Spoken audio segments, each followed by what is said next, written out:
পুনরুত্থান সপ্তাহ শনিবার প্রথম পাঠ শিষ্যচরিত 4 অধ্যায় পদ সংখ্যা 13 থেকে 21।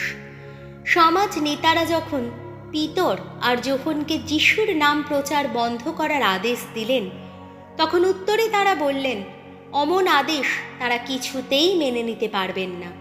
পিতর ও যোহনের সৎ সাহস দেখে, অথচ তারা যে অশিক্ষিত সাধারণ লোক তা বুঝতে পেরে মহাসভার সদস্যরা আশ্চর্য হয়ে গেলেন। তারা তখন চিনতে পারলেন যে এরা দুজনেই আগে যিশুর সঙ্গী ছিলেন।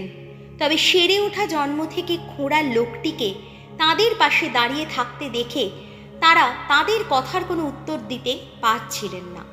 তাই সভাকক্ষের বাইরে তাদের যেতে বলে তারা নিজেদের মধ্যে পরামর্শ করতে লাগলেন। তারা বলছিলেন, ওই লোক দুটোকে নিয়ে আমরা এখন কি করি? ওদের হাত দিয়ে যে আশ্চর্য অলৌকিক একটা কাণ্ড ঘটেছে তা জেরুজালেমের সমস্ত অধিবাসীরা তো ভালোভাবেই জানে, আর আমরাও তো তা অস্বীকার করতে পারছি না। তবে ব্যাপারটা যেন জনসাধারণের মধ্যে আরও বেশি সাড়া না জাগায়, তার জন্য এসো ভয় দেখিয়ে ওদের বরং সতর্ক করে দিই। ওরা যেন কারো কাছে ওই লোকটার নামে আর কোনো কথাই না বলে। তারপর পিতর আর যোহনকে ডেকে তারা বারণ করে দিলেন যে তারা যেন কোনোভাবেই যিশুর নামে কোনো কথা উচ্চারণ না করেন, কোনো উপদেশও না দেন। কিন্তু পিতর আর যোহন উত্তরে তাদের বললেন, আপনারা নিজেরাই বিচার করে দেখুন যে ঈশ্বরের আদেশ মেনে নেওয়ার চেয়ে আপনাদের আদেশ মেনে নেওয়াটাই ঈশ্বরের দৃষ্টিতে উচিত কিনা। আমরা কিন্তু যা দেখেছি আর শুনেছি তা যে না বলে পারি না। আরও ভয় দেখিয়ে তারা তখন তাদের ছেড়েই দিলেন। জনসাধারণের ভয়ে তারা তাদের শাস্তি দেবার কোনো উপায় খুঁজে পেলেন না, কারণ সেদিন যা ঘটেছে তাই নিয়ে সকলেরই কণ্ঠ তখন ঈশ্বরের স্তুতি বন্দনায় মুখর। প্রভুর বাণী। শাম সঙ্গীত ধুয়ো। জয় মুক্তিদাতার জয়, আমার ডাকি দিয়েছেন তিনি সাড়া। ভগবানের গুণগান করো, কত না মঙ্গলময় তিনি।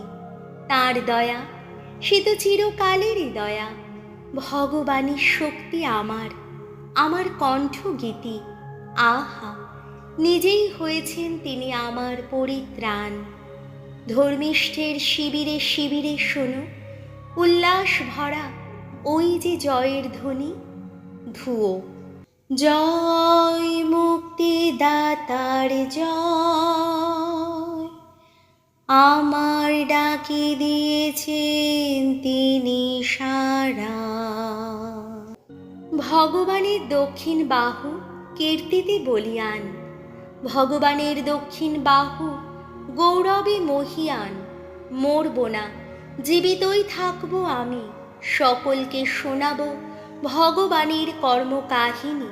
কঠোর হাতেই আমাকে শাসন করেছেন ভগবান, কিন্তু মৃত্যুর কবলে আমায় সঁপে দেননি তিনি।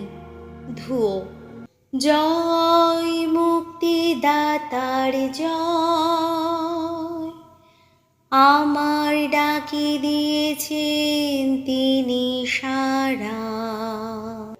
ধর্মালয়ের দ্বারগুলি এবার খুলেই দাও, প্রবেশ করব আমি, ভগবানের গুণগান করব এখন। ভগবানের কাছে যাবার এই তো সেই দ্বার, ধার্মিক মানুষের এই তো সেই প্রবেশ পথ। ওগো, তোমার গুণগান করি আমি, তুমি যে দিয়েছ সাড়া। আহা, নিজেই হয়েছ তুমি আমার পরিত্রাণ। ধুয়ো। জয় মুক্তিদাতার জয়, আমার ডাকি দিয়েছেন তিনি সাড়া। বাণী বন্দনা। তোমার বাণী জীবনের আলো প্রভু, জীবনের আলো প্রভু, জীবনের আলো প্রভু। জীবনের আলো প্রভু, জীবনের আলো প্রভু,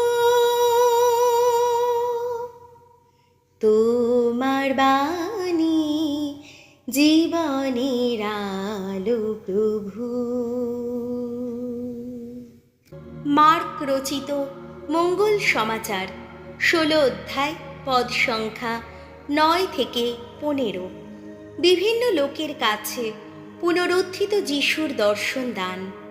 রবিবার দিন সকালের দিকে পুনরুত্থান করার পর যিশু প্রথমে দেখা দিলেন মাগদালার সেই মারিয়ার কাছে, যার মধ্য থেকে তিনি 7টি অপদূতকে তাড়িয়ে দিয়েছিলেন। মারিয়া তখন যিশুর সঙ্গীদের কাছে গিয়ে এই খবর জানালেন। শিষ্যেরা তখনও যিশুর জন্যে শোকাচ্ছন্ন, তখনও তাদের চোখে জল। যিশু নাকি বেঁচে আছেন এবং মারিয়া তাকে দেখেছেন, এই কথা শুনেও তাদের বিশ্বাস হলো না।